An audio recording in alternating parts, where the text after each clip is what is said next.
बोधि वार्ता के सभी वीडियो अब बोधि ट्यूब पर उपलब्ध हैं। ये वीडियो पूरी तरह से आध्यात्म को समर्पित है। एक निशुल्क वीडियो सेवा है, पूरी तरह से विज्ञापन रहित है, अव्यावसायिक है और बोधि ट्यूब साधकों के लिए स्वर्ग है। यदि आप विज्ञापन रहित वीडियो देखना चाहते हैं, कृपया बोधि ट्यूब का उपयोग करें और आध्यात्मिक सामग्री का आनंद उठाएं।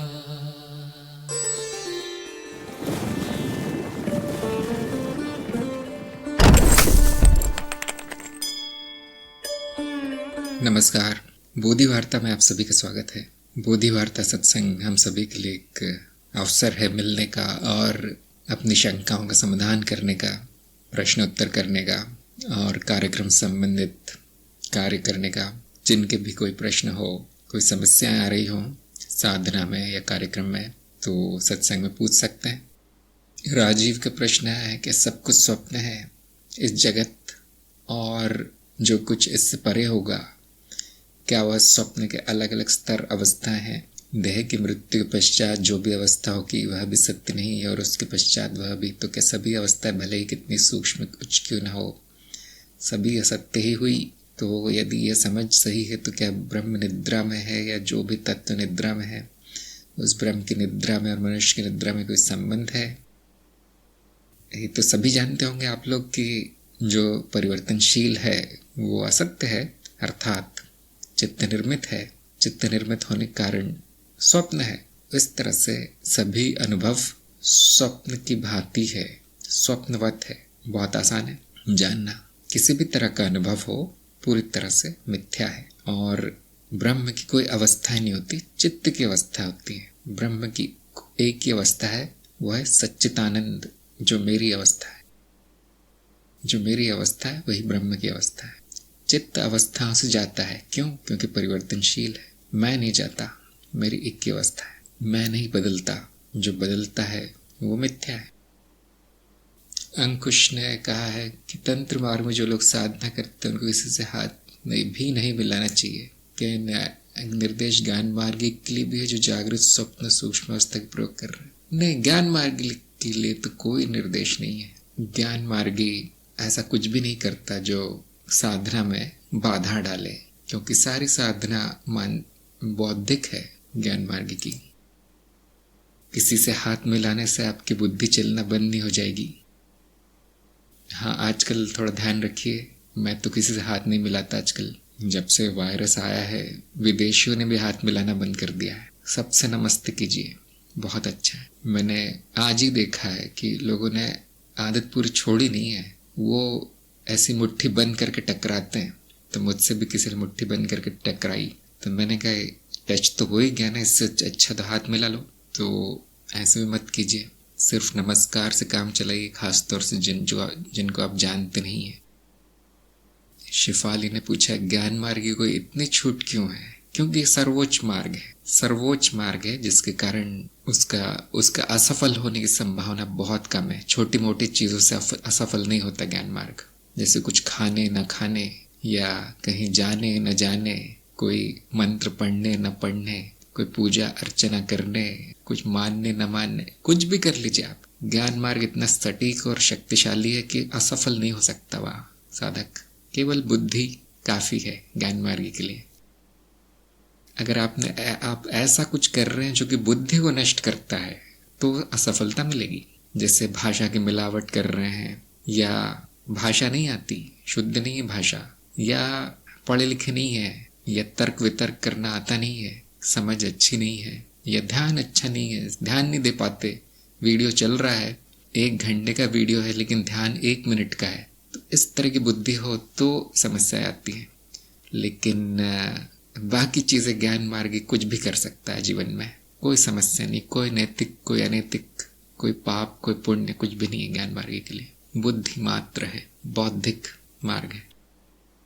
स्वाति ने कहा है क्या ज्ञान प्राप्ति के बाद निर्लिप्त भाव से संसार के कार्यों को या सामाजिक कार्यों करते रहना कठिन नहीं हो जाता? हाँ जी, हो जाता है।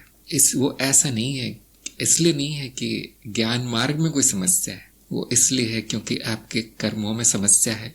जो संसारी व्यक्ति कर्म होते हैं बेकार से होते हैं। अर्थहीन से, अनावश्यक से कर्म बहुत करता है संसारी व्यक्ति। अब आप कहेंगे नहीं, जो पैसे वैसे कमाने के लिए, जीवन यापन के लिए करने ही पड़ते हैं, हाँ वो तो करना ही चाहिए, उससे तो ज्ञान मार्गी को भी छुट्टी नहीं मिलती, लेकिन अनावश्यक बंद हो जाएगा। जो अनावश्यक है, सामाजिक या जो भी है, जो भी करते हैं लोग व्यक्तिगत भी, वो सब बंद हो जाएगा, वो करना बड़ा कठिन हो जाएगा। जो अनावश्यक है वो करना बड़ा कठिन हो जाएगा। जैसे हम सब जानते हैं कि अगर आप शहर में रहते हैं तो प्राकृतिक स्थानों में या ऐसे दूसरे स्थानों में घूमने जाना बड़ा पसंद करते हैं लोग, वहाँ के लोग। तो क्या होता है कि वो अच्छा पैसे कमाते हैं और फिर 1-2 साल में एक ट्रिप बना के, यात्रा बना के सब उड़ा देते हैं। विदेशों में तो बहुत होता है, हमारे देश में भी चल गई प्रथा। तो पूरी तरह अनावश्यक है।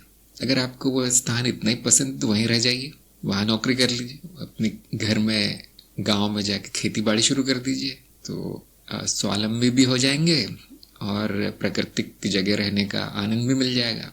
या ऐसा कुछ काम कीजिए जो इंटरनेट पर हो सकता है, फिर कहीं भी रह सकते हैं। तो जो अनावश्यक यात्राएं थी, पैसा उड़ाना था और अपने स्वास्थ्य का एक नाश होता था, इसमें यात्रा करेंगे तो स्वास्थ्य बेकार हो जाएगा और वो सब बंद हो जाता है। तो ये जो भी कार्य हैं, चाहे वो सामाजिक हो, चाहे व्यक्तिगत हो, चाहे जैसे भी हो, बौद्धिक भी, अनावश्यक रूप से मनोरंजन बंद हो जाएगा। अब आपको केवल सत्संग में ही मनोरंजन आएगा या तो सत्संग सुनने में या तो करने में। इस तरह से बहुत परिवर्तन आता है ज्ञान होने के बाद। जैसे अक्सर मैं यही कहता हूँ कि सब वैसा ही रहता है फिर भी बदल जाता है। तो इस पर मनन कीजिए, क्या है जो वैसा ही रहता है और क्या है जो बदल जाता है। शिफाली ने पूछा है, कैसे तय हुआ कि सर्वोच्च है, अर्थात ज्ञान मार्ग सर्वोच्च है, ये कैसे तय हुआ है? जो सर्वोच्च वो है जहां जल्दी से जल्दी अंतिम सत्य तक पहुंचा जा सके, वो सर्वोच्च है। जहां जो मार्ग आपको अंतिम परम अवस्था में पहुंचा दे, जल्दी से जल्दी, बिना किसी कर्मकांड के, बिना किसी कठिन साधना के, उसको सर्वोच्च कहा जाएगा। जिसमें बैठे न रहना पड़ता हो 20-20 साल, जिसमें ऐसी साधना ना हो कि पसीने छूट जाए और खून सूख जाए आपका देखकर उसको, या इसमें ऐसा आडंबर ना हो जो कि बेकार हो, अंधविश्वास हो पूरा, वो मार्ग सर्वोच्च है। और इसमें सबसे ऊपर ज्ञान मार्ग आता है और बहुत दूर है फिर बाकी मार्ग। सभी जानते हैं कि बाकी मार्गों में कितनी मेहनत है और उसका फल कितना कम आता है। बाकी मार्गों में कोई फल नहीं आता अक्सर, क्योंकि वो अधिकतर इस युग में भ्रष्ट हो चुके हैं, उनको सिखाने वाले भी भ्रष्ट हो चुके हैं उन मार्गों को। जो भी मार्ग जिसमें प्रगति होती है, जो प्रगतिशील मार्ग है, वो नीच मार्ग है सबके सब। कई मार्ग है जो पूरी तरह से अंधविश्वास में घिरे हैं, जहाँ पे कोई प्रगति भी नहीं होती। तो इस तरह से आप सारे मार्गों पे चलकर देखेंगे तो पाएंगे ज्ञान मार्ग सर्वोच्च है। किसके लिए सर्वोच्च है? जिसकी बुद्धि तीक्ष्ण है।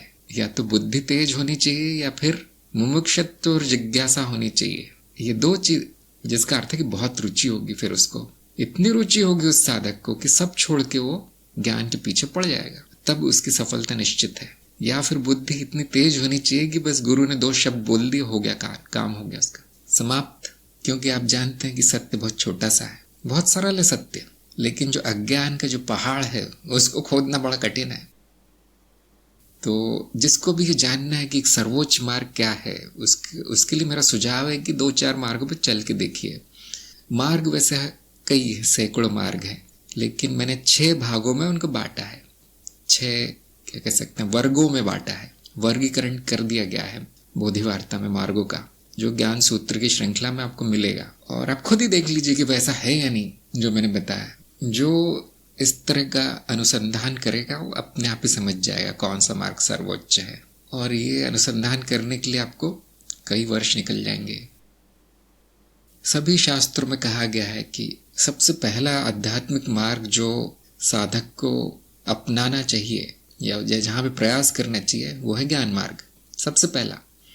अगर उसमें असफलता मिलती है, जो कि बहुत लोग हो जाएंगे असफल, तो उनको योग में जाना चाहिए। उसमें भी असफलता मिलती है तो क्रिया या शक्ति मार्ग लेने चाहिए। उसमें भी असफलता मिलती है तो भक्ति आदि कर्मयोग आदि मार्ग लेने चाहिए, जिसमें कि शायद ही कुछ करना पड़ता है। अगर वो भी असफल होता है व्यक्ति तो तंत्र मार्ग में जाना चाहिए। अगर तंत्र भी नहीं होता तो संसार में सफलता लेने का प्रयास करना चाहिए, सांसारिक कार्यों में, क्योंकि वहां भी प्रगति होगी। संसार में भी सीखने को ही मिलता है। ऐसा नहीं कि हम जन्म लेते तो ऐसा नहीं, कुछ होता नहीं है। केवल जन्म मात्र लेने से प्रगति होती है मनुष्य की। और अगर संसार में भी असफल हो गए तो मैं कहता हूँ डूब मरो। सोनिया ने कहा है, नमक का हमारे जीवन में क्या महत्व है, ये हमारे जीवन में क्या प्रभाव डालता है, अच्छा या बुरा? तो मुझे लगता है ये तंत्र मार्ग का सवाल है, क्योंकि ज्ञान मार्ग में नमक का कोई महत्व नहीं देखिए। हाँ, उसे सबकी सब्जी बहुत अच्छी लगती है, स्वाद अच्छा हो जाता है, बस इतना ही महत्व है। तंत्र मार्ग में नमक का महत्व है कि एक विशेष प्रकार की विधि करने का काम आता है। नमक सबसे ज्यादा जो काम आता है वो है आत्मरक्षण की विधि। बहुत लोगों ने देखा होगा, तांत्रिक जहां बैठता है वो आसपास नमक का गोला बनाता है, नमक का एक घेरा बनाता है। तो जिनकी भी तंत्र मार्ग में रुचि है, आप करके देखिए ये चीज। और वो उस नमक को फिर वैसे नहीं छोड़ा जाता, उसमें संकल्प डाला जाता है। नमक ही क्यों? क्योंकि आप शक्कर का बनाएंगे तो फिर थोड़ा खतरा है, क्योंकि चींटियां वीटियां जानवर आ जाएंगे, और नमक से जो है ये दूर रहते हैं ये सब जानवर। और इसी तरह से जो सूक्ष्म प्राणी है उनके लिए एक संकेत है नमक का घेरा देखना, कि इसको लांघना नहीं है, क्योंकि कुछ ना कुछ कर रखा होगा तांत्रिक ने उसके अंदर, तो डरते हैं बेचारे। तो अगर आपको तंत्र आता भी नहीं है तो भी घर के कोनों में नमक डाल के रख देने से घर की शुद्धि हो जाएगी। जो सूक्ष्म प्राणी है, जो कि किसी को पसंद नहीं आते ऐसे सूक्ष्म लोकवासी, तो उनका घर पर प्रभाव कम हो जाएगा, आपके शुद्धि हो जाती है घर की। और जिनको ये भी पसंद नहीं है, वो केवल शुद्ध पानी ले लीजिए और उस पे या तो मंत्रोच्चार करके, आप गुरु ने जो मंत्र दिया है, तांत्रिक ने मंत्रोच्चार करके उसको छिड़क दीजिए। आपने देखा बहुत लोग करते हैं, लेकिन वो होता कुछ नहीं है, उनको आता कुछ नहीं है। सारा तंत्र मानसिक है, लेकिन सूक्ष्म प्राणियों के लिए नमक काम कर जाता है, क्योंकि उनको नहीं पता कि आपको नहीं आता कुछ, वो देखकर ही डर जाते हैं। जैसे मान लीजिए आपके पास बंदूक है, पिस्तौल है, और आपको चलाना नहीं आता, न उसमें कोई गोली है, लेकिन आप कहीं जा रहे हो रास्ते में और कोई बदमाश दिख गए, तो आपको बस वो बंदूक निकाल के दिखानी है, न चलानी है न उसमें गोली डालनी है, उतने में ही भाग जाएंगे वो। वैसा ही है ये थोड़ा बहुत।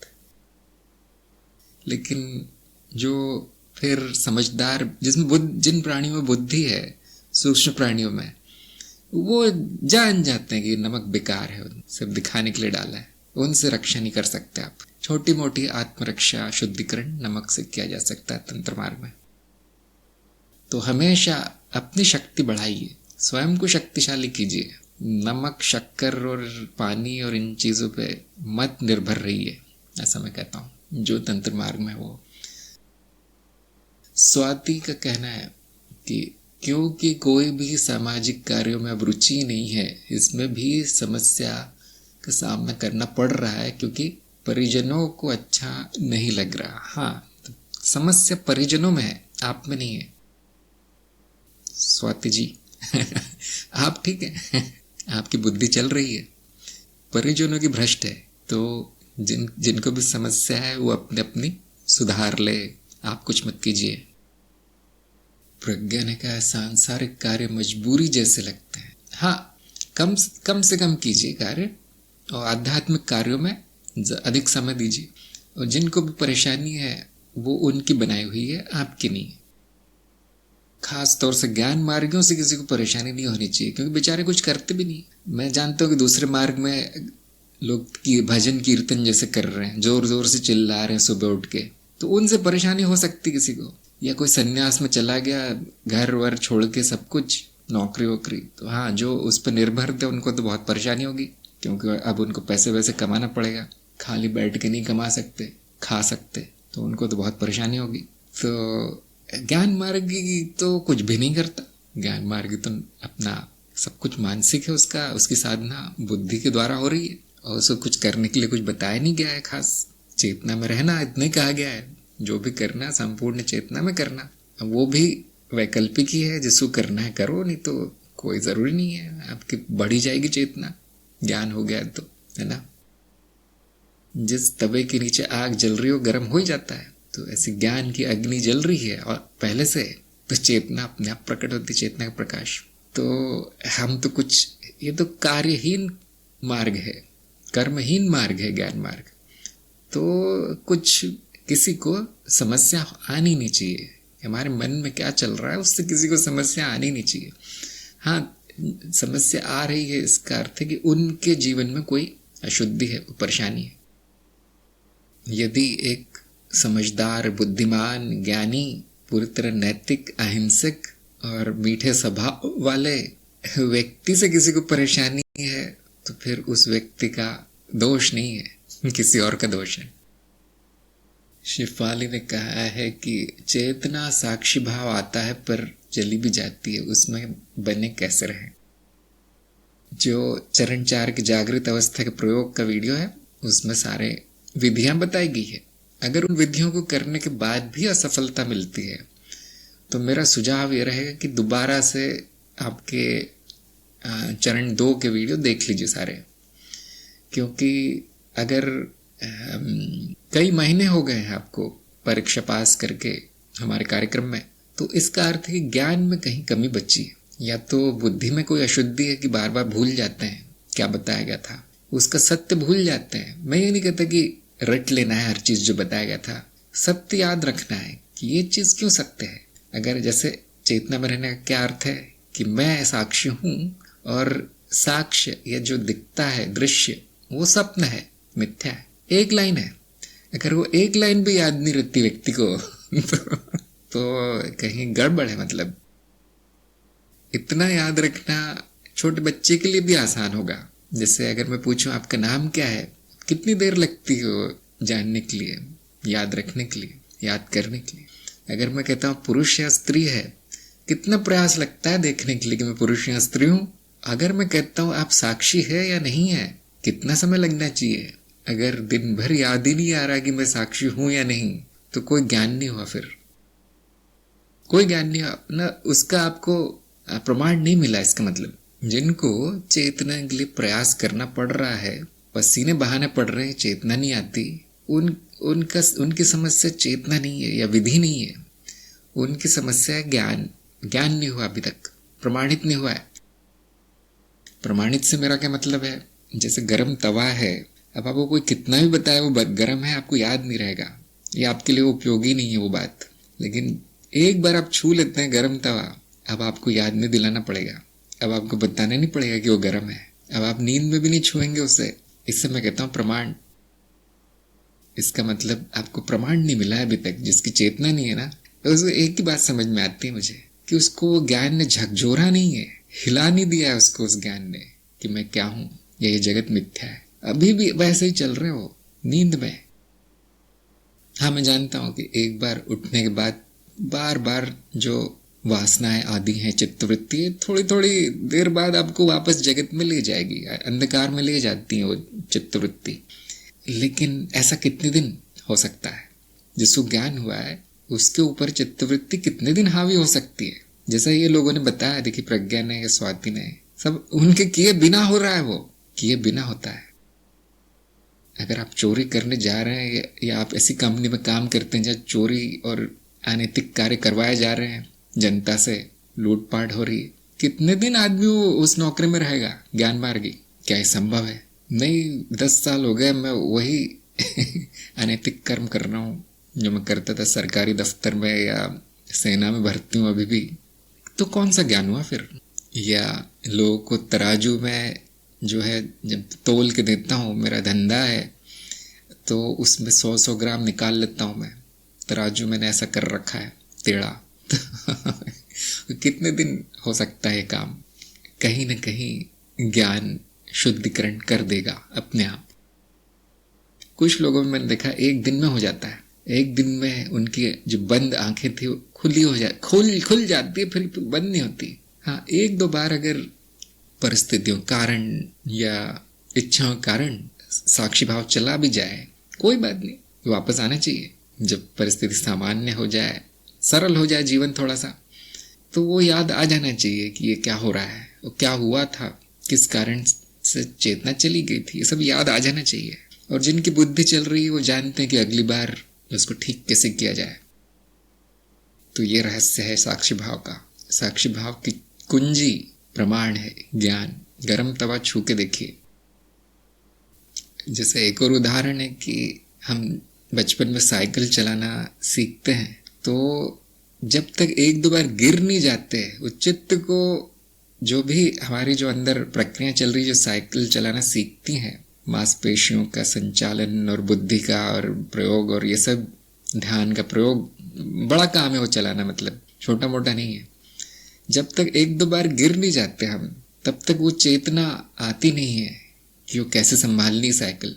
जब गिर जाते हैं तो ये अंदर एक बैठ जाता है कि अगर मैंने इस बार ध्यान नहीं रखा, इस बार संतुलन नहीं रखा या इस बार ब्रेक नहीं लगाया, तो पहले जैसा होने वाला है। और अब पूरी सफलता के साथ तो साइकिल चलती है। यहाँ तक कि 2-3 महीनों में ही आप आंख बंद करके चला सकते हो। आप बैठेंगे और वो चलेगी, यानी स्वचालित हो जाता है वो। आपको फिर सोचना नहीं पड़ता है मोड़ना कैसे और क्या करना है, पैडल कैसे मारना है। इसी तरह से बाकी चीजें भी, कार वो चलाना और ये सब अपने आप हो जाता है। शुरू में तो बहुत कठिन लगता है।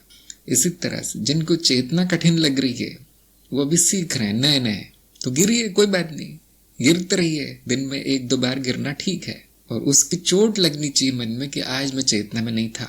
उस चोट, वो दुख जो होता है कि छूट कैसे गई मुझसे, साक्षी भाव छूट कैसे गया, ये दुख आपको, ये पीड़ा से कष्ट अगली बार आपको साक्षी भाव में रखेगा। ये मेरे साथ भी बहुत हुआ है जब मैं संघर्ष कर रहा था साक्षी भाव के लिए, कि वो पछतावा कि मुझसे कैसे हो गया, वही मैंने कोई और तरीका उपयोग नहीं किया।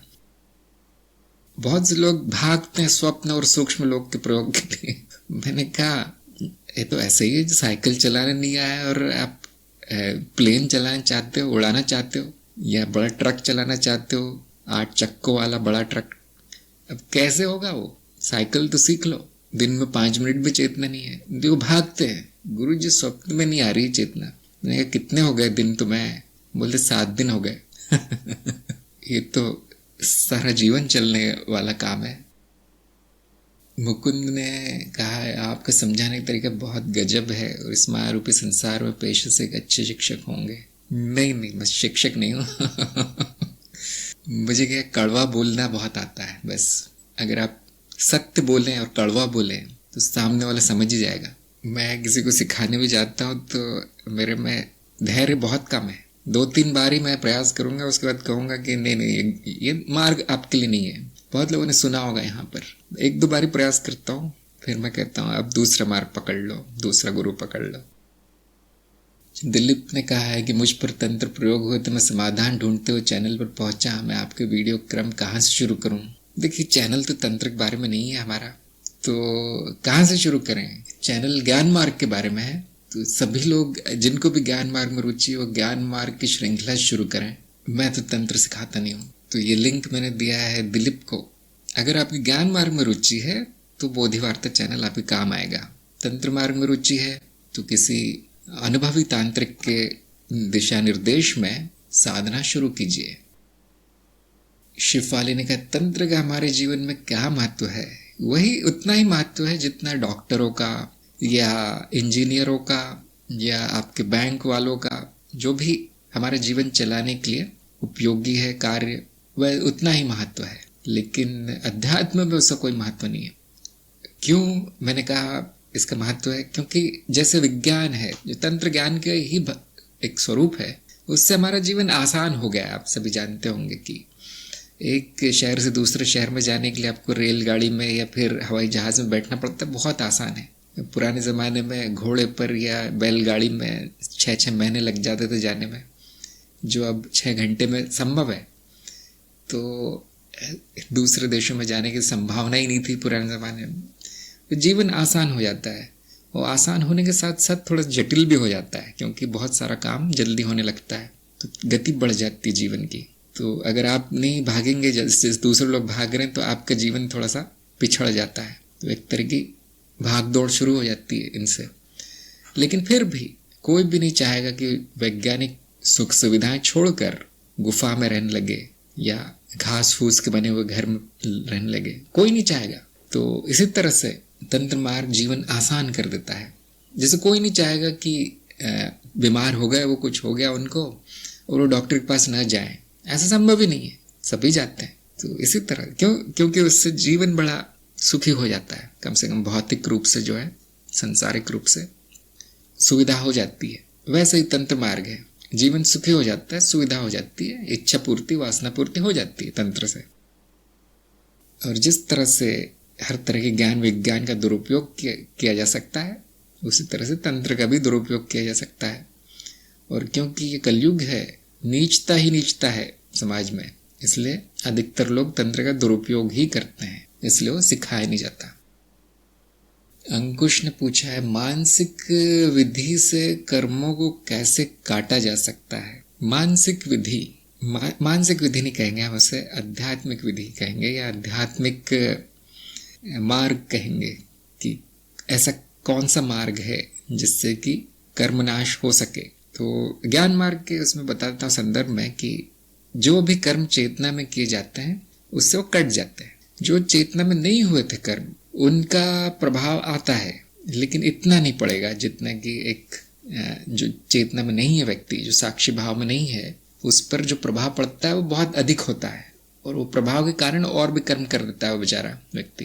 तो जो चेतना में उस पर प्रभाव भी कम हो जाएगा पुराने कर्मों का, और नए संस्कार जो है नहीं बनेंगे, नए कर्म नहीं बनेंगे। जो कर्म चेतना में होते हैं वो ये देखे जाते हैं कि मेरे नहीं है, आपको दिख जाएगा आपकी आंखों के सामने कि वो मेरा नहीं, केवल हो रहा है वो। उसके ऊपर आप ये भी देख पाएंगे कि सब मिथ्या है जो भी हो रहा है। क्यों मिथ्या है? उसके लिए आपको ज्ञान होना चाहिए ना। और ये क्या है ये साक्षी भाव, उसके लिए भी आपको ज्ञान होना चाहिए, आत्मज्ञान। तो जिसको ज्ञान नहीं हुआ है उसको कर्म प्रभावित करते हैं। वो कर्मों का पुतला है, मतलब कठपुतली होती है जिसको, जो धागों से चलती है, वैसे वो व्यक्ति कर्मों से चलता है। उसका कोई नियंत्रण नहीं होता, न स्वयं पर, न उसके कर्मों पर, न उसके फल पर। और जन्म मृत्यु आदि आदि जो बड़े चक्र चल रहे हैं उन पर भी कोई नियंत्रण नहीं होता। तो शुरुआत कहाँ से होती है? ज्ञान से। तो ज्ञान से शुरू कीजिए, अंकुश, अपने आप समाप्त हो जाएंगे कर्म। नितिन ने पूछा है, क्या विचारों का बंद होना साक्षी भाव है? पहले तो हिंदी सीख लीजिए, बहुत बुरी हिंदी आपकी। तो शायद पूछना चाहते हैं कि क्या विचारों का समाप्त हो जाना साक्षी भाव है? तो नहीं, ऐसा कुछ नहीं है। विचारों से कोई संबंध नहीं है साक्षी भाव का। साक्षी भाव मैं अनुभव करता हूँ, ये ज्ञान है। बहुत से लोग कर रहे होंगे ये, जो उनको जागृत अवस्था के प्रयोग आदि दिए गए हैं। तो बहुत से लोग इस तरह के शिकायत लेकर आते हैं कि मैं साक्षी भाव में रहूंगा तो काम कब करूंगा। इस तरह के प्रश्न आते रहते हैं जो नए नए जो है। या मुझे तो जब तक मैं बैठ नहीं जाऊं आंख बंद करके साक्षी भाव होता ही नहीं है, चेतना आती नहीं है। तो इसका क्या अर्थ हुआ है? इसका अर्थ ये है कि ज्ञान ही नहीं हुआ अभी तक बेचारे को। न साक्षी भाव की परिभाषा पता है, न चेतना की परिभाषा पता है। उसको क्या पता है? कहीं से सुन लिया है, शायद पुराना है, उसका पुराना ज्ञान चलता रहता है लोगों का कोई कई साल तक, कि एक जगह आंख बंद करके बैठना ही साक्षी भाव है। खासतौर से जो कार्यक्रम में नहीं है उनको अगर बोला जाए कि साक्षी भाव में क्यों नहीं रहते, तो वो कहते हैं मुझे समय नहीं मिलता, मैं नौकरी करता हूँ, मेरे बाल बच्चे हैं, मेरे परिवार है, शोर बहुत होता है हमारे घर में, साक्षी भाव में कैसे रहूंगा। तो अज्ञान बहुत है, बहुत अज्ञान है। तो शोर के ही साक्षी हो जाइए किसने मना किया? आप जो काम करते हैं, दौड़ धूप करते हैं, वही साक्षी भाव में कीजिए, वही संपूर्ण चेतना में कीजिए। तो जो विचारों को बंद करने का प्रयास कर रहे हैं या सपनों को याद करने का प्रयास कर रहे हैं, बड़ी भूल कर रहे हैं। वो उसको नहीं कहते साक्षी भाव। अगर विचार बंद हो गए तो शांति का साक्षी रहना है, शुरू हो गए तो विचारों का साक्षी रहना है। आप देखेंगे शुरू ही नहीं होते अगर वो साक्षी भाव में, तो शुरू ही नहीं होंगे। इसलिए शायद लोगों को इस तरह का भ्रम हो गया है, क्योंकि वो देखते हैं कि जो चेतना अवस्था में है उनके विचार इतने कम हो गए हैं कि उनकी सांस भी नहीं चलती। जैसे सभी लोग जानते होंगे, योग मार्गी लोग जानते होंगे, जितनी कम चित्तवृत्ति होगी सांस उतनी धीरे हो जाती है। और इसके कई अच्छे फल आते हैं, आपके स्वास्थ्य पे अच्छा प्रभाव पड़ेगा सांस धीमी चलने का। आपकी आयु बढ़ना बंद हो जाएगी, आदि आदि कई फल आते हैं इसके। तो लोग अब क्या कर रहे हैं, सांस बंद करके बैठे हैं कि कम से कम इससे मेरा कुछ भला होगा। उससे कुछ नहीं होगा। जो प्राणायाम है वो प्रभाव है चेतना का, कारण नहीं। प्राणायाम से चेतना नहीं आती, चेतना से प्राणायाम हो जाता है। किसी ने पूछा था ना कि सर्वोच्च क्यों है ज्ञान मार्ग? देखिए, इसलिए सर्वोच्च है क्योंकि हम यहाँ जानते हैं क्या करने से क्या होता है। बाकी मार्गों में बेवकूफी होती, केवल वो नहीं जानते क्या कर रहे हैं। सांस रोक के बैठा हूं मैं आधे घंटे से, मर जाओगे तुम, ज्ञान नहीं होगा। हाँ, हो सकता है, क्योंकि जैसे मैं कहता हूं ना कि कार का एक पहिया घुमाओ तो बाकी पहिए साथ में आ जाते हैं कार के, है ना। तो इसी तरह से क्योंकि संपर्क है सांस का और चित्तवृत्ति का, तो कभी कभी आप इधर से भी थोड़ा सा प्राणायाम करेंगे, थोड़ा सा सांस का निरोध करेंगे तो उधर प्रभाव दिखता है। लेकिन ये तो यही हो गया, मतलब गाड़ी को बैल के आगे लगाना हो गया। कैसे चलेगी गाड़ी? कितनी देर चलेगी होगा। हाँ, जो जिनको ज्ञान नहीं होता उनको ये धक्का मारने वाला काम दे दिया जाता है कि चलो चलो अब गाड़ी को आगे लगा ही दिया बैल के, तो अब दोनों को धक्का दो, बैल भी चलाओ और गाड़ी भी चलाओ। लेकिन ज्ञान मार्ग में हम सीधा काम करते हैं। चेतना आती है, चित्तवृत्ति अपने आप कम होती है साक्षी भाव के प्रकाश में, चेतना के प्रकाश में। सांस कम होती है, भूख कम होती है। किसी ने कहा, हाँ अंकुश ने कहा है, नींद कम हो जाती है। आपकी वासना आपको वो तो होंगी, लेकिन परेशान नहीं करती हो वासना। वासना के हंटर नहीं पड़ते। वासना ऐसे हाथ जोड़ के खड़ी होती कि भाई मुझे भी पूरा कर दो आज मेरा नंबर आएगा या नहीं। ऐसे जैसे हम कहते हैं ना, ज्ञान मार्गी के सामने देवी भी हाथ जोड़ के खड़ी है। इतना नियंत्रण अभी इस युग में आना बड़ा कठिन है, मैं जानता हूं। लेकिन हम क्या चाहते हैं, हम उतना ही नियंत्रण आ जाए जहां पे नकारात्मक गतिविधि, जिसको कि लोग दुख कहते हैं ना, आम भाषा में दुख और पीड़ा कष्ट कहते हैं उसे, वो बंद हो जाए। इतना नियंत्रण हम कर ले, जीवन सुखी हो जाएगा। हमें कौन सा अमर होना है? हम तो पहले से अमर हैं। मैं तो नित्य हूं, न मृत्यु होती है न जन्म होता है। अब मैं किसको अमर करूंगा? ये मिट्टी के पुतले को अमर करके क्या फायदा है? देव योनि में क्यों नहीं चले जाते? तो ये हम जानते हैं, इसलिए सब नाटक नहीं करते। योग वोग और प्राणायाम और पता नहीं क्या क्या करते रहते लोग। तो स्वाभाविक जो दिया गया है, स्वाभाविक जो बना है, वो सबसे अच्छा होता है। प्रकृति ने दे रखा है हमें, वो सबसे अच्छा वही होता है।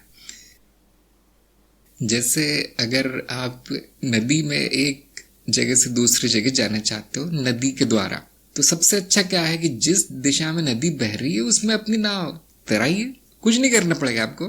कभी कभी एक दो बार इधर उधर न चली जाए, इसलिए उसको नियंत्रित करना पड़ेगा। बाकी नदी नाव को बहा ले जाएगी।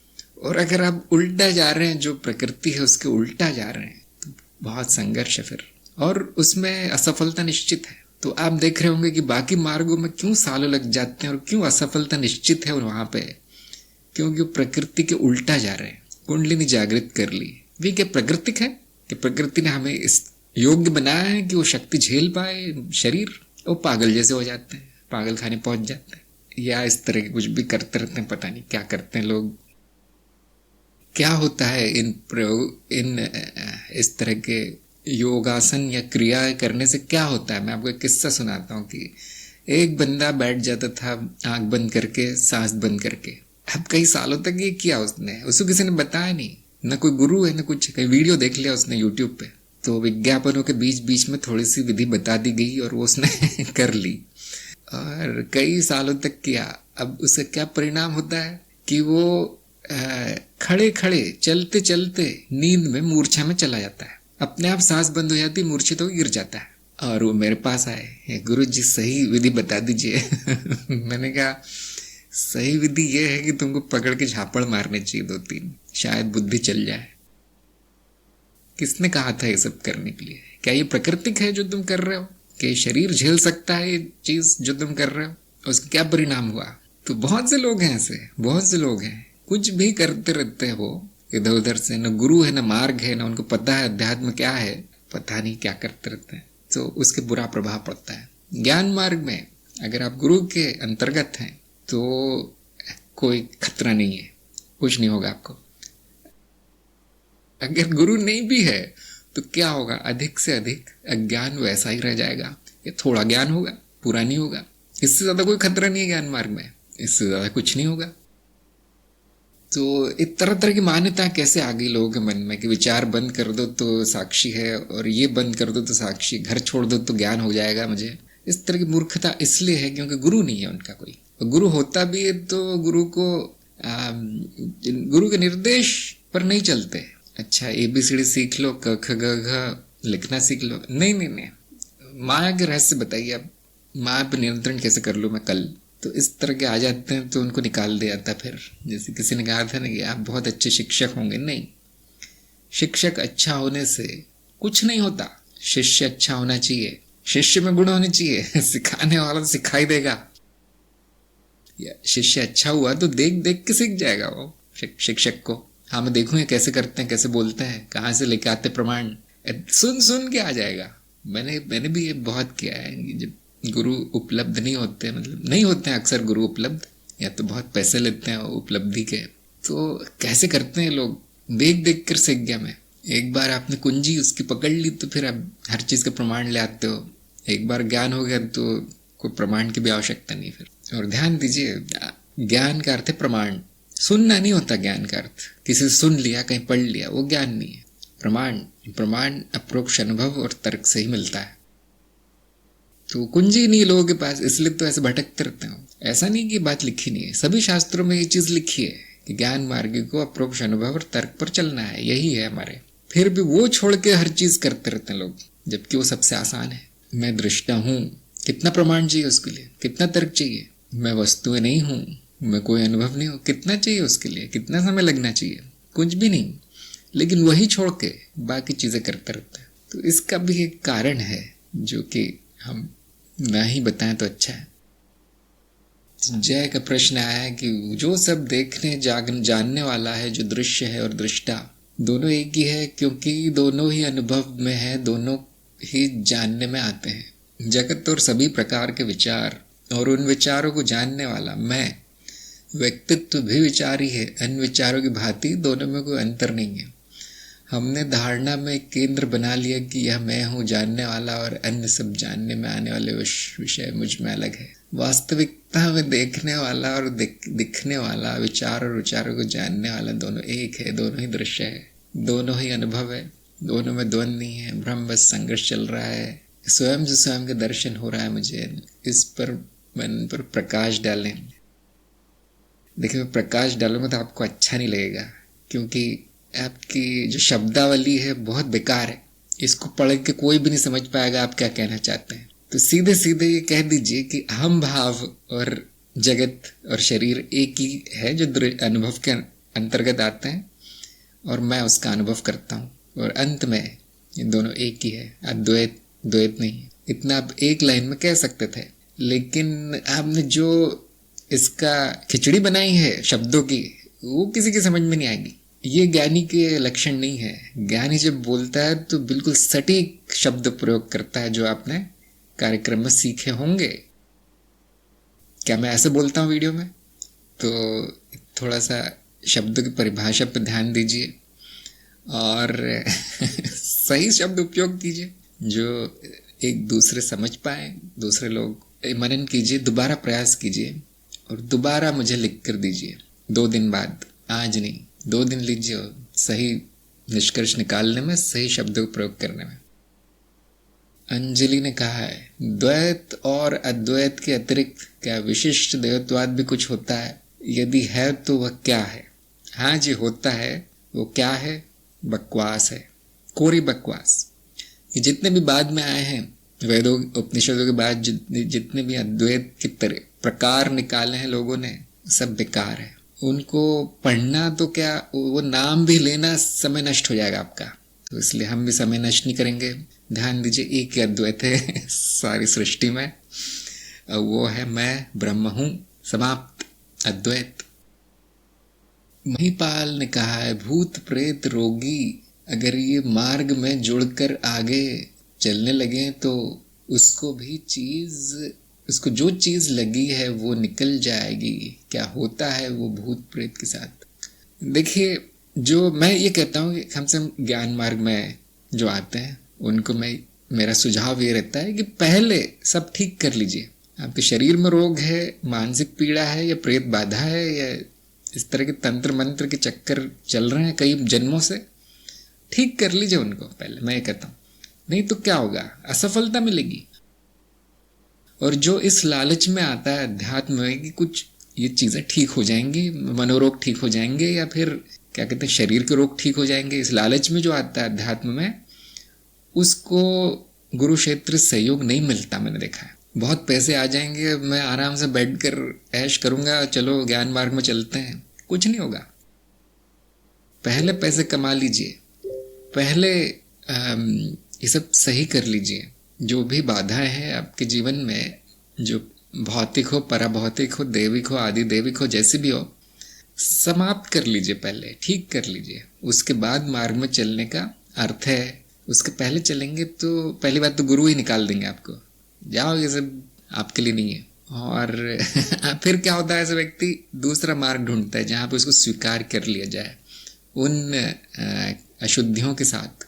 और वो मार्ग नीच मार्ग होते हैं। फिर जैसे आप मंदिर में पहुंच जाएंगे, मेरे में ये बाधा चल रही है, वो बाधा चल रही है, मेरे पे तांत्रिक प्रयोग, पुजारी कहेगा हाँ आ जाओ, 2000 रुपये का चढ़ावा चढ़ा दो, मूर्ति ठीक कर देगी हर चीज़, मूर्ति के अंदर भगवान है, वो ठीक कर देंगे। तो मैं ये नहीं कहता कि वो ठीक नहीं होगा, लेकिन वो फिर मार्ग नहीं है। वो बस अपना इलाज करवाने जा रहा है वहाँ, क्या कहते हैं, हॉस्पिटल समझ के जा रहा है उससे।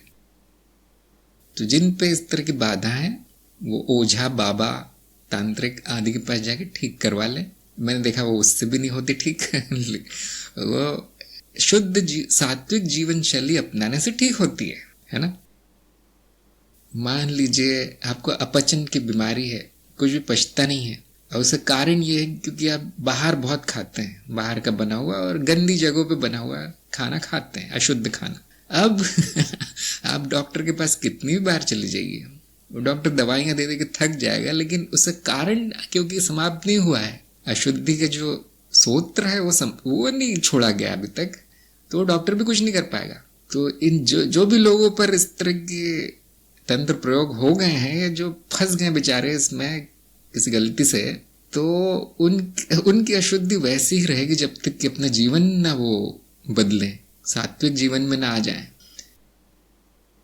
तो ज्ञान मार्ग में हम क्या करते हैं, जब मैं देखता हूँ इस तरह के मामले आते हैं, तो मैं उनको ज्ञान नहीं देता, मैं उनको अज्ञान देता हूँ। अज्ञान क्या है कि तुम शरीर हो, तुम मन हो, अब ठीक करो, क्योंकि उनको ज्ञान नहीं हो सकता। देखिए समय नष्ट होता है। और मैं ज़्यादा प्रयास नहीं करता, आप लोगों ने देखा होगा, ज़्यादा नहीं। अगर उस व्यक्ति में संभावना है तो ही प्रयास किया जाता है थोड़ा सा। जिसने मेरा निर्देश मान लिया वो तो पार लग गया फिर। लेकिन मैं देखता हूँ उसमें अशुद्धि इतनी है बेचारे में कि वो निर्देश मानने का सुन भी नहीं पाता। हो मैंने जो बोला है उसको त्याग देता है, नहीं मैं ये नहीं करूंगा। अरे मैंने तुम्हारी भलाई के लिए बोला है, ढाबे खाना मत खाओ, रोज मत खाओ, कभी कभी जाओ खा लो, है ना। मैंने एक चीज देखी, आप लोगों ने भी देखी होगी कि जो लोग बहुत साफ सफाई में रहते हैं, हर चीज में वो कीटनाशक छिड़क के खाते हैं वो अगर एक बार ढाबे में खा ले तो बीमार हो जाते हैं, हॉस्पिटल पहुंच जाते हैं। जो कहीं बाहर पानी नहीं पी सकते, न नदी का, न कुएं का, न बोरिंग का, न फिल्टर का, केवल बिस्लरी का ही पीते हैं, उबाल के, वो भी बिस्लरी उबाल के। उनको अगर 2 बूंद भी बाहर का पानी पी ले तो ये हो जाते हैं, बीमार हो जाते हैं। क्यों? प्रतिरोध क्षमता नहीं आई है, नष्ट हो चुकी है, उनकी प्रतिरोध क्षमता नष्ट हो चुकी है। क्योंकि इतना साफ रहते हैं कि शरीर के पास प्रतिरोध करने के लिए कुछ है ही नहीं है, भूल गया वो लड़ते कैसे बीमारियों से, कीटाणुओं से या जहरों से, तरह तरह विष, वो भूल चुका है। तो अब जरा से धक्के से भी गिर जाता है वो बेचारा। तो इसलिए मैं कहता हूँ बाहर खाओ, लेकिन इतना नहीं, रोज नहीं। ये जब ऐसा होता है कि जो निर्देश ही नहीं मानता उसको छोड़ दिया जाता है कि अभी समय नहीं आया है, गलत गुरु चुना है उन्होंने। उनको गुरु ऐसा चुनना चाहिए जो जिसके पास डंडा हो बहुत बड़ा। मेरे पास कुछ नहीं है मेरे पास 2 शब्द हैं समझदारी के, जो मैंने धक्के खा खा के सीखा है। कोई शक्ति नहीं है, कोई तंत्र नहीं है, कोई सिद्धि नहीं है, क्या कहते ना उसे, कॉमन सेंस उतना है, उतना मैं सिखा सकता हूँ। अंकुश ने कहा ऋणानुबंधन में मैंने बताया मानसिक विधि के बारे में। हाँ, लेकिन वो ज्ञान मार्ग नहीं है, वो तंत्र मार्ग है। और वो भी उसी को करना है जो डूब रहा है बेचारा, जिसके पानी नाक तक आ गया है, उसी को करना है। ज्ञान मार्ग के लिए नहीं बताया मैंने, है ना। ऋणानुबंधन का जो लेख है छोटा सा, वो तंत्र बोधि में प्रकाशित हुआ है, ज्ञान मार्ग कार्यक्रम में नहीं है। ओंकार ने कहा फिर नेति नेति क्यों, जैसा है वैसा है क्यों नहीं। देखिए क्यों है, क्योंकि आपको ज्ञान नहीं है। दवाई उसको दी जाती है जो बीमार है। अगर आपको ज्ञान होता तो आपको नीति नीति दी जाती। ओंकार से मैं पूछ रहा हूं, क्या आपको ज्ञान है? प्रकृति क्या कहती है, न ज्ञान है न अज्ञान है। थोड़ा बहुत है, थोड़े बहुत से काम चला लेना, नीति नीति मत करना, कोई मजबूरी तो है नहीं। जिनका दुख से पीड़ित है जीवन, जिनकी असंतुष्टि है जीवन में, या जो जिज्ञासु है, जानना चाहते कि मेरा तत्व क्या है, मेरा सत्य क्या है, उनके लिए नेति नेति प्राकृतिक है। क्यों? क्योंकि अप्राकृतिक क्या है, जो मान्यता उनके मन में भरी है समाज ने आदि आदि, वो अप्राकृतिक है। उस अप्राकृतिक को साफ करने के लिए प्राकृतिक तरीका ज्ञान मार्ग में नेति नेति है, सफाई का तरीका है वो, और कुछ नहीं। आपके घर में कचरा हो जाता है तो क्या आप कहते हैं अब झाड़ू क्यों लगाना है, ये तो प्राकृतिक है, कोई बात नहीं, मत लगाना। ऐसे ही अज्ञान में कोई बुराई नहीं है। अगर वो अज्ञानी सुख से है, शांति से है, सबको सुखी रखता है, किसी को दुख नहीं देता, उसको ज्ञान मार्ग में कुछ नहीं मिलेगा, कुछ भी प्रभाव नहीं पड़ेगा उससे। क्योंकि ज्ञान मार्ग में ज्ञान नहीं होता, सफाई होती है। सफाई होती है जो ओंकार को पता नहीं है, क्योंकि उनको थोड़ा बहुत ही थोड़े बहुत से क्या होगा आपका, पूरा लीजिए, पूरे से भी क्या होगा, पूरे तल तक जाइए, उसके समुद्र का जो तल होता है वहां तक गोता लगाइए, फिर बताइए मुझे नीति नीति क्या है। बच्चों का खेल है नीति नीति, ज्ञान की तो सीमा नहीं है। जिनको सफाई करवानी है आ जाओ, जिनको थोड़ा बहुत से चल रहा काम आराम कराओ, जरूरत नहीं है, ज्ञान की कोई आवश्यकता नहीं है, किसी को भी नहीं। हमारे जीवन में दुख है, हमारे जीवन में पीड़ा है, हमारे जीवन में बंधन है, जो ये आवागमन चल रहा है, वो भी ज्ञानी लोगों को ऐसा कुछ होता है, तो उसका कुछ न कुछ तो उपाय करना पड़ेगा। क्या वो प्राकृतिक है? क्या दुख में रहना प्राकृतिक है? क्या बंधन में रहना प्राकृतिक है? नहीं, अब करो उपाय। ज्ञान मार्ग जो प्राकृतिक है वो बताता है ना। क्या है प्राकृतिक? मैं साक्षी हूं, मैं दृष्टा हूं, मैं अनुभव करता हूं, मैं आत्मन हूं, मैं ब्रह्मन हूं, ये सत्य है, ये प्राकृतिक है। और आपके मन में क्या भरा है? थोड़ा बहुत। विनीत ने पूछा है सांसारिक मोह को छोड़कर ही ज्ञान मार्ग का तल संभव है। पहले आप मोह छोड़ेंगे तो कोई ज्ञान नहीं होगा। छोड़ सकते हैं आप, कोशिश कीजिए। ज्ञान होने के बाद मोह छूटता है, ये सही तरीका है। पहले ज्ञान, फिर पता चलता है कि सब कुछ मिथ्या है, या पता चलता है कि दुखदाई है, जहां पे दुख होता है वो अपने आप छूटता है। विनीत ने कहा मुझे बताया शुरुआत कहाँ से करूं। तो ज्ञान मार्ग की अगर शुरुआत करना चाहते हैं आप तो त्रिदिवसीय कार्यक्रम से कीजिए, त्रिदिवसीय कार्यक्रम से कीजिए। अगर आप उसमें नहीं है तो ज्ञान दीक्षा कार्यक्रम में नहीं है पहले से, तो त्रिदिवसीय कार्यक्रम से कीजिए। मैं आपको उसकी भी कड़ी देता हूँ, क्योंकि ये बहुत आसान है और बहुत जल्दी हो जाता है। त्रिदिवसीय कार्यक्रम कर लीजिए, और वो उसके बाद अगर आपकी रुचि बचती है और यदि आपको और जानना है तो ही आप ज्ञान दीक्षा कार्यक्रम करना, ऐसा मेरा सुझाव है। इसमें आपको सबके अते पते दिए गए हैं जो भी करवा रहे हैं त्रिदिवसीय कार्यक्रम। किसी एक को चुनकर, जो जिसके पास भी समय हो आपके लिए, जिसकी भी इच्छा हो करवाने की, समय लेकर कर लीजिए। 3 दिन में हो जाएगा। उसके बाद निर्णय लीजिए आपको इस मार्ग पर चलना है या नहीं। और ज्ञान दीक्षा कार्यक्रम में इससे ज्यादा ज्ञान नहीं होगा, जो त्रिदिवसीय में होता है उससे ज्यादा नहीं होगा, उससे अच्छा होगा, लेकिन वही चीज प्रमाणित की जाएगी। ये ऐसा नहीं कि ज्ञान ही प्रमाणित की जाती है, लेकिन बहुत जल्दीबाजी में होता है, 3 दिन में होता है, क्योंकि 3 घंटे में होता है। तो सारी व्यवस्था देखिए कर रखी है हमने, तो सारी व्यवस्था कर रखी है। अब आपको खाना है, बस खाना पकाया हुआ है पूरा, चम्मच ऐसे पकड़ो ऐसे खाओ, इतना मानना है आपको, है ना। चम्मच जहां से पकड़ते हैं वहां से पकड़ना है, जहां पे खाना रखते हैं वहां नहीं पकड़ना है। बड़ा आसान है। मेरे पास या तो उत्तर नहीं मिलेंगे या तो प्रश्न समाप्त हो जाएंगे। ज्ञान मार्ग बड़ा छोटा सा है जिसमें हम उत्तर नहीं देते, कभी प्रश्न को समाप्त कर देते हैं। क्यों होता है ऐसा? क्योंकि प्रश्न अज्ञान के कारण आया है, और वो अज्ञान समाप्त होते हुए प्रश्न समाप्त हो जाता है। उसका उत्तर क्या आता है कि देखिए, आपने जो धारणा बना रखी है वो गलत है, वैसा कुछ नहीं है। और वो होते ही मन में शांति आ जाती है। अगर मैं आपको उत्तर दे दूं तो फिर नया प्रश्न आ जाएगा कि अब ये क्यों है बताइए, वो क्यों है ये बताइए। तो ज्ञान मार्ग नकारात्मक है, जिसका अर्थ है कि यहाँ ज्ञान नहीं मिलता, अज्ञान का नाश किया जाता है, जिससे कि प्रश्न बचते ही नहीं। इसलिए लोगों को प्रश्न नहीं आते। इसलिए सत्संग अक्सर केवल नए लोगों के ही काम आती है। और नए लोगों को भी क्या बताया जाता है कि देखिए, बहुत भटक लिए, अब सही मार्ग पे आ जाओ। अब कब तक सत्संग सुनते रहेंगे? एक दो प्रश्नों के उत्तर कब तक लेते रहेंगे?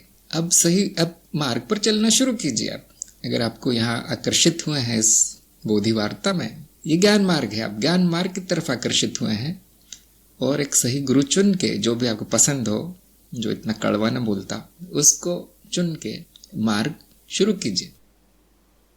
मैंने एक चीज देखी, ज्ञान मार्गी गुरु बहुत कड़वे होते हैं। ये तो दूसरे मार्गों में होता है, बहुत प्यार से बात होती है। वहां सबसे जो कड़वा मार्ग है वो ज्ञान मार्ग है। कड़वी गोली ही असर करती है। जो कड़वी गोली होती है वो ज्यादा असर करती है। इसलिए जनता उस डॉक्टर के पास नहीं जाती जो कड़वी गोली देता है, उसके पास जाती है जो मीठी मीठी देता है, और कहता है तुम्हें तो रोग ही नहीं है, आना ही मत इधर। ज्ञान मार्ग जो गुरु होता है वो उसे ठीक कर देता है, कुछ नहीं बोलता हो। तो मैं ऐसा क्यों हूं? क्योंकि मेरी प्रगति ऐसी हुई। बहुत कम लोगों को पता है, ये पता होगा, बहुत बार मैंने बताया कि कैसे हुई। जब तक वो डंडे नहीं पड़े कि देखो तुम गधे हो, तुम बेवकूफ हो, तुम्हें कुछ नहीं आता है, ठीक कर लो अपनी बुद्धि, ये सब बकवास बंद करो, करना जो तुम कर रहे हो उल्टे सीधे कार्य आध्यात्म नाम पे। जब तक सीधा सीधा नहीं सुना दिया गया, मुझ पे प्रभाव नहीं पड़ा कुछ भी। मतलब एक समय था कि मैं अपने आप को बहुत ऊंचा समझता था अध्यात्म में, और वो गुरु के एक गोली से जो है वो ठीक हो गया, इलाज हो गया उसका। ये ज्ञान मार्ग की शक्ति है। यहाँ समय नष्ट नहीं होता, यहाँ ठीक कर दिया जाता है सब। तो जो ठीक होना चाहते हैं ज्ञान मार्ग में जरूर आइए, पूरी सहायता की जाएगी। देखिए, मैं शरीर नहीं हूँ, मैं ये व्यक्ति नहीं हूँ, अपने आप में बहुत कड़वा है सुनने में। बहुत लोग नहीं सुनना चाहते बात, वो चाहते हैं कि शरीर को और अच्छा कैसे कर लूं, उसकी उम्र कैसे बढ़ा दूं, ये मन जो है इसमें सुख खुशी ये सारी इच्छाएं कैसे पूरी कर दूं, इसकी जो भी है मशीन जो चल रही है। जैसे उनको बताया जाए नहीं वो आपकी नहीं इच्छा, अब वो यहाँ कोई नहीं रहना चाहता। फिर नहीं शरीर से कुछ करना नहीं, आपको शरीर को स्वस्थ रखिए बस। नहीं मुझे बताइए 5 बार खाना खा के भी एकदम जवान और ताकतवर कैसे दिखूं, ऐसा कुछ बता दीजिए। नहीं कम कर दो बेटा खाना, ऐसा नहीं, ज्यादा खा के नहीं होता कोई स्वस्थ। ये सब कोई नहीं सुनना चाहता, क्योंकि हर शिक्षा कड़वी है यहाँ पे। क्यों है कड़वी? क्योंकि रोग ही ऐसा है, अब क्या करेंगे। दिलीप ने कहा ज्ञान मार्ग की बातें गीता की तरह। देखिए गीता में सभी मार्गों का थोड़ा थोड़ा वर्णन है, और जो भी लिखा गया वहां पूरी तरह सत्य है। कृष्ण ने कहा है तो सत्य ही होगा। तो अब वो क्यों सत्य है ये ज्ञान मार्ग में बताया जाता है, और कुछ नहीं। शास्त्रों में जो लिखा है वो 100% सत्य है, लेकिन शास्त्र पढ़ने से कुछ नहीं होता, क्योंकि वो इतना कड़वा नहीं है। वो शास्त्र बोलता नहीं है आपको। शास्त्र नहीं बोलेगा कि देखो तुम में अज्ञान है। उसको नहीं पता है कि आपने अंग्रेजी में ट्रांसलेट कर दिया है गीता को गूगल ट्रांसलेट से। गीता को क्या पता बेचारी को उसके साथ क्या हुआ।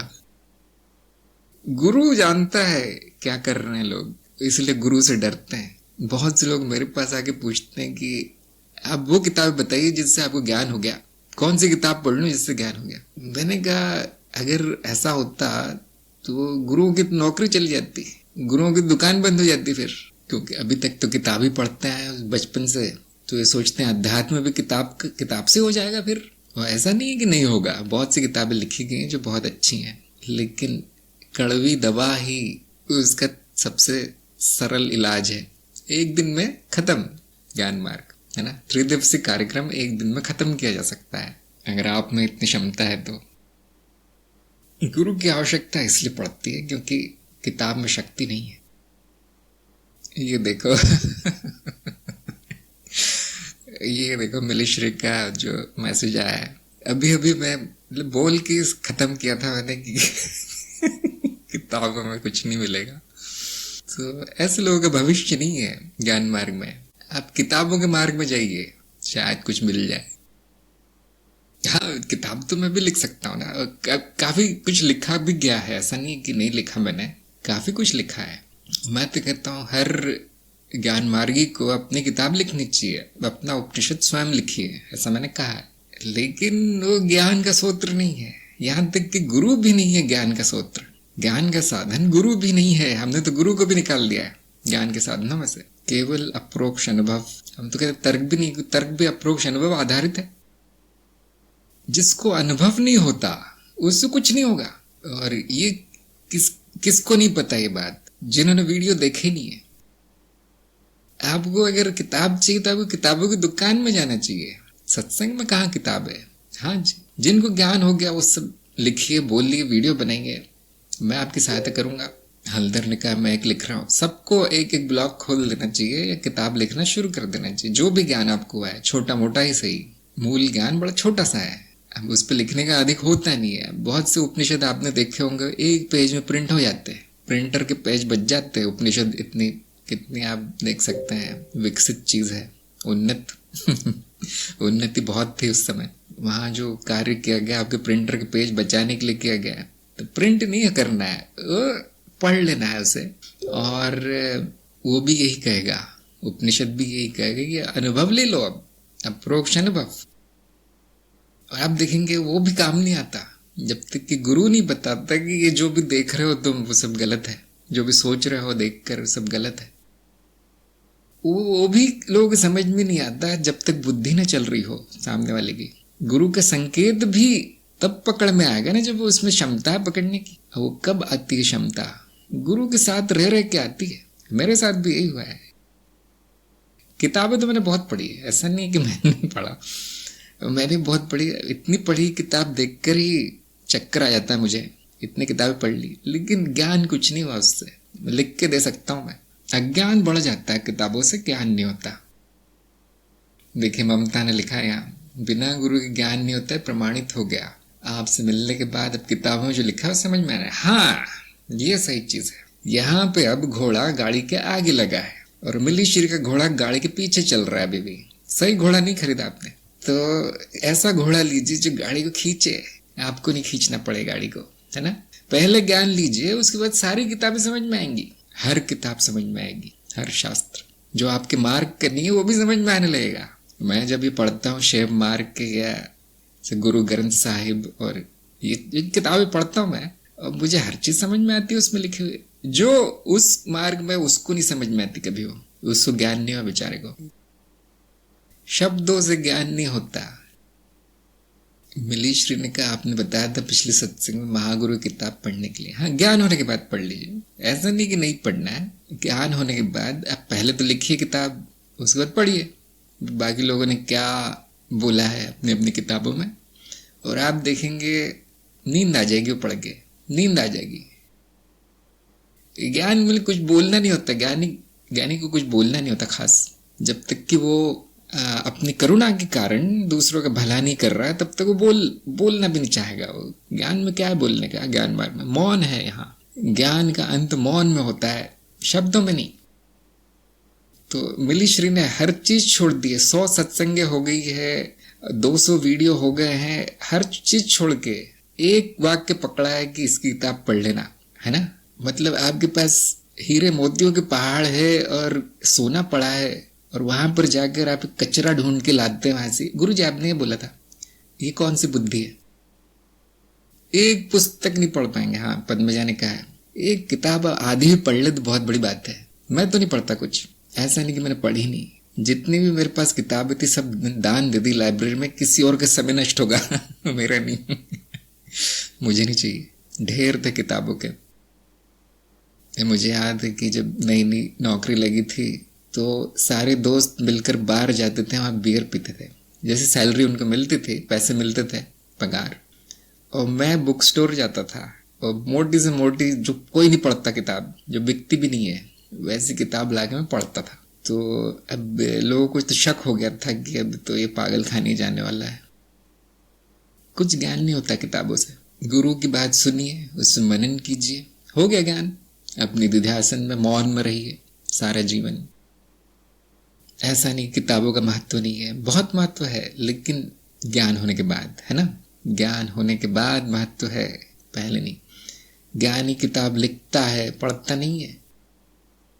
हाँ, गुरु के सामने कोई किताब चलती नहीं है। जो 200 पेजों में लिखा गया है उसको 2 शब्दों में गुरु जानता है बताना, क्योंकि अनुभव की तरफ संकेत होता है गुरु का, शब्दों की तरफ नहीं।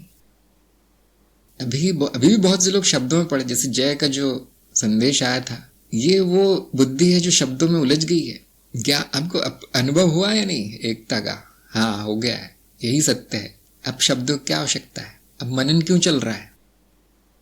तो शब्द तब आते हैं जब अज्ञान होता है, और वह अज्ञानी और शब्द ढूंढता है, कहीं से और शब्द मिल जाए ताकि ज्ञान हो जाए। शब्दों से ज्ञान नहीं हो सकता, अपरोक्ष अनुभव, और वो भी आपको भरमा देगा, माया है। इसलिए गुरु का हाथ पकड़ना आवश्यक है। और जो दवा है इस रोग की, ज्ञान के रोग की, गुरु के पास ही। जैसे आप अपना इलाज करना चाहते हैं अगर शरीर का, किताब पढ़ के भी कर सकते हैं, लेकिन कौन गधा होगा जो ऐसा करेगा? सीधे डॉक्टर के पास जाते हैं, क्योंकि उसको 4 साल तक मेडिकल कॉलेज में किताबें पढ़ाई जाएंगी। अगर उसको एक छोटा सा रोग भी ठीक करना है तो कौन है गधा जाएगा? सीधे डॉक्टर के पास जाता है, मुझे ये रोग है, ठीक कर दीजिए, एक गोली, खत्म। हाँ, आपके पास दूसरा विकल्प है। वो विकल्प कब काम आएगा? जब आप उसके पंडित होना चाहते हैं, किस शास्त्र में क्या लिखा है सब जानना चाहते हैं, तब वो किताब बहुत काम आती है। अपने दुखों का इलाज, अपने बंधन का इलाज, अपनी मुक्ति चाहते हैं, एक गोली, खत्म। सीमा ने कहा, मुझे कहते हैं किताबें पढ़ो ज्ञान बढ़ेगा।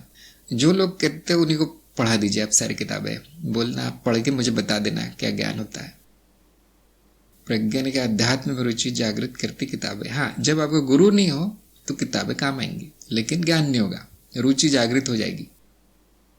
तो 12 बज गए हैं, अब यहाँ पर आज की सत्संग समाप्त करते हैं। और बहुत अच्छे प्रश्न आए लोगों के, हो सकता है कि उनके काम आए हो सकता है उनकी आंखें खुली हो इस सत्संग से, जो कि इस सत्संग का प्रयोजन है। और हम फिर मिलेंगे अगली सत्संग में। सभी का सत्संग में आने के लिए बहुत बहुत धन्यवाद।